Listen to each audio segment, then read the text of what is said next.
Continuando com o nosso resumo de Shimaemao, vamos continuar de onde paramos no vídeo passado, que ainda será o capítulo 3 do volume 8. Mas antes disso, se quiser apoiar o canal com algo além de sua inscrição, considere virar um membro, eu agradeço muito o seu apoio. Além disso, se você não está acompanhando esta série sobre Shimai, o link da playlist sempre estará na descrição. Mas beleza, recapitulando o vídeo passado, esse capítulo 3 foi focado em uma viagem do Basara junto com a Hasegawa, para os dois aproveitarem um momento a sós sem o resto do harém, sendo que paramos no momento em que o Basara e a Hasegawa chegaram em uma pousada. Dito isso, no primeiro momento após a chegada deles nesse local, o Basara se dirigiu ao banho masculino, onde ele se demonstrou surpreso pelo fato da Hasegawa ter reservado a pousada inteira apenas para eles dois, o que levou tanto o protagonista como a heroína entrarem juntos no banho, onde acaba rolando alguns momentos entre os dois que eu nem sequer posso detalhar aqui pra vocês, mas digamos que o Basara tem atitude pra beijar e sentir os opais da heroína.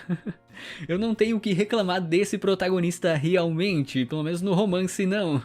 Já após o banho, com os dois de volta ao quarto, o Basara fica encantado pela beleza da Hasegawa vestindo uma yukata, que leva ele a se controlar nesse momento porque era hora do jantar, e com certeza sabemos quem seria a sobremesa, né? Com isso, após o jantar, o Basara pergunta a Hasegawa sobre o seu nascimento, querendo saber mais informações sobre sua mãe deusa, já que até esse momento da novel a única coisa que ele sabia era que tinha duas mães, uma mãe demônio irmã do Wilbert e uma mãe deusa sem muitas informações, já que o próprio Jin nunca comentou nada com ele, o que levou a Hasegawa a contar a verdadeira história do Jin Tojo. Então senta que lá vem a história. A princípio, precisamos entender que a Safira era uma comandante do exército dos demônios, e a Rafaeline uma dos Togamis, que são os 10 deuses mais poderosos do reino divino, e responsáveis pelo universo de Shimaemao, onde a gente até conhece alguns desses deuses, sendo a Afureia, que é a Hasegawa, a Rafaeline, mãe do Basara, e o Ornis, que apareceu na segunda temporada do anime.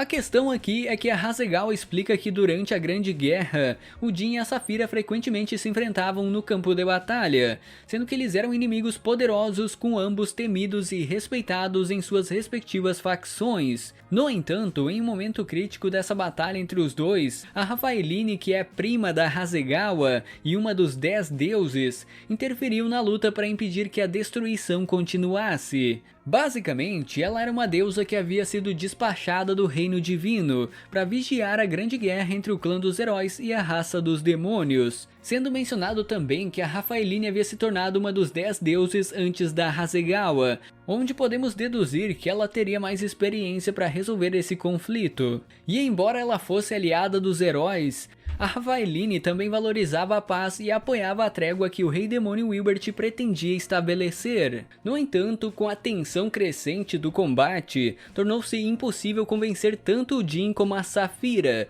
que também acabou envolvendo a Rafaeline nessa batalha, sendo descrita como um combate de proporções épicas que causou uma distorção dimensional, abrindo literalmente uma fenda para outra dimensão, que foi onde os três acabaram sendo sugados e presos. Mas o que parecia ser o fim para eles era apenas o começo dessa história, já que durante esse tempo nessa dimensão, eles conseguiram deixar de lado suas desavenças para tentar escapar desse lugar. O problema aqui era que essa dimensão era a casa do dragão Fafnir, um dos dragões mais poderosos desse universo da obra. E não só um Fafnir, e sim um ninho gigante deles, de incontáveis dragões. Sendo que durante essa batalha contra os Fafnir, os três conseguiram abrir outra fenda dimensional que levaria eles de volta. A questão é que essa fenda não deveria ficar aberta por muito tempo, já que os dragões poderiam passar por ela também, e por causa disso o Jin se sacrificou ficando para trás e destruindo a passagem pelo lado de dentro, enquanto a Rafaeline e a Safira escapavam da dimensão. E pelo fato das duas heroínas terem criado um grande afeto pelo Jin durante esse tempo na dimensão do Fafnir, elas ficaram muito atordoadas com a ideia de esquecer ele naquele lugar. E por causa disso, as duas uniram forças para resgatá-lo, onde elas usaram a aura da espada sagrada Balmung, que foi concedida secretamente pela própria Rafaeline ao Jin antes da guerra, e a magia de gravidade da Safira para localizar e alcançar ele. Sendo que quando elas reencontraram o Jin, ele já havia conseguido derrotar literalmente todos os Fafnir sozinho, e além de ter se alimentado da própria carne do dragão. E aí tu junta o fato do Jin ser um dos heróis mais poderosos que já existiu, se não o mais poderoso, com a carne do dragão Fafnir, que com certeza concedeu a ele muitos poderes.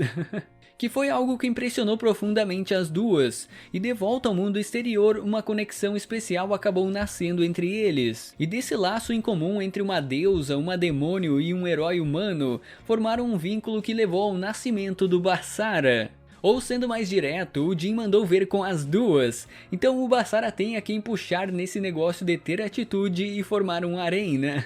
E o nascimento do Basara não foi algo tão simples, já que no caso aqui foi a Saphira quem engravidou, e ela não poderia dar à luz a um filho com um dos membros do clã dos heróis. Com isso, a Raphaeline assumiu a tarefa de dar à luz no lugar da Saphira, com basicamente a gestação sendo passada para ela através de magia. Que não tem uma explicação muito detalhada sobre isso, mas vamos apenas confiar no autor, né? Confia.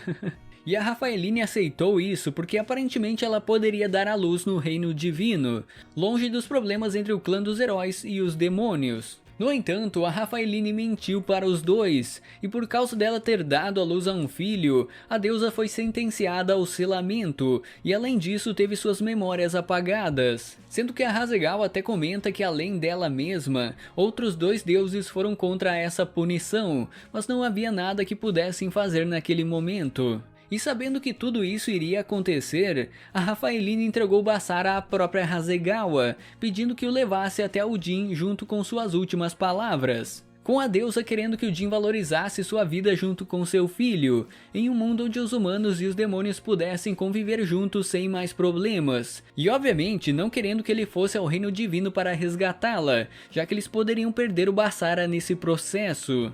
Que por sinal fica a curiosidade que o nome Basara foi a Raphaeline que escolheu. E isso tudo também levou ao sumiço da Saphira, que após saber sobre o caso da Raphaeline, ela decidiu viver secretamente no reino dos demônios, já que ela não queria desfrutar de uma vida junto com o Jin sem a Raphaeline. Ela não conseguiria ter realmente uma felicidade dessa forma, sabe? O que não seria razão para abandonar um filho, né? Mas beleza, eu vou deixar isso passar porque ela tinha seus próprios problemas, já que ela era inimiga do clã dos heróis, e mesmo após terem assinado o acordo de paz não ia mudar muita coisa, né? Bem, tecnicamente ela não abandonou Basara, segundo as palavras dela, já que a Hasegawa comentou que a Saphira viria para os dois em caso de uma emergência, sendo que a Hasegawa até menciona que a Saphira foi até o Basara após ele ter sido expulso da Vila dos Heróis, mesmo não sendo uma lembrança clara para o protagonista. Além disso, ela acredita que o Jin poderá encontrar a Saphira novamente, porque ele tem capacidade para isso, então Basara só precisa confiar no pai dele. E assim encerramos a conversa sobre os pais do Basara. Nessa parte do capítulo tivemos boas revelações sobre a família do protagonista, do porquê que ele tem duas mães, né, que isso era bem confuso ainda, onde tem até mais algumas informações sobre a Hasegawa ser sua protetora, mas eu vou deixar para explicar isso no próximo vídeo desta série sobre Shimaemao. No mais, era basicamente isso por hoje. Inscreva-se, confira o sininho, vire membro se quiser e até uma próxima!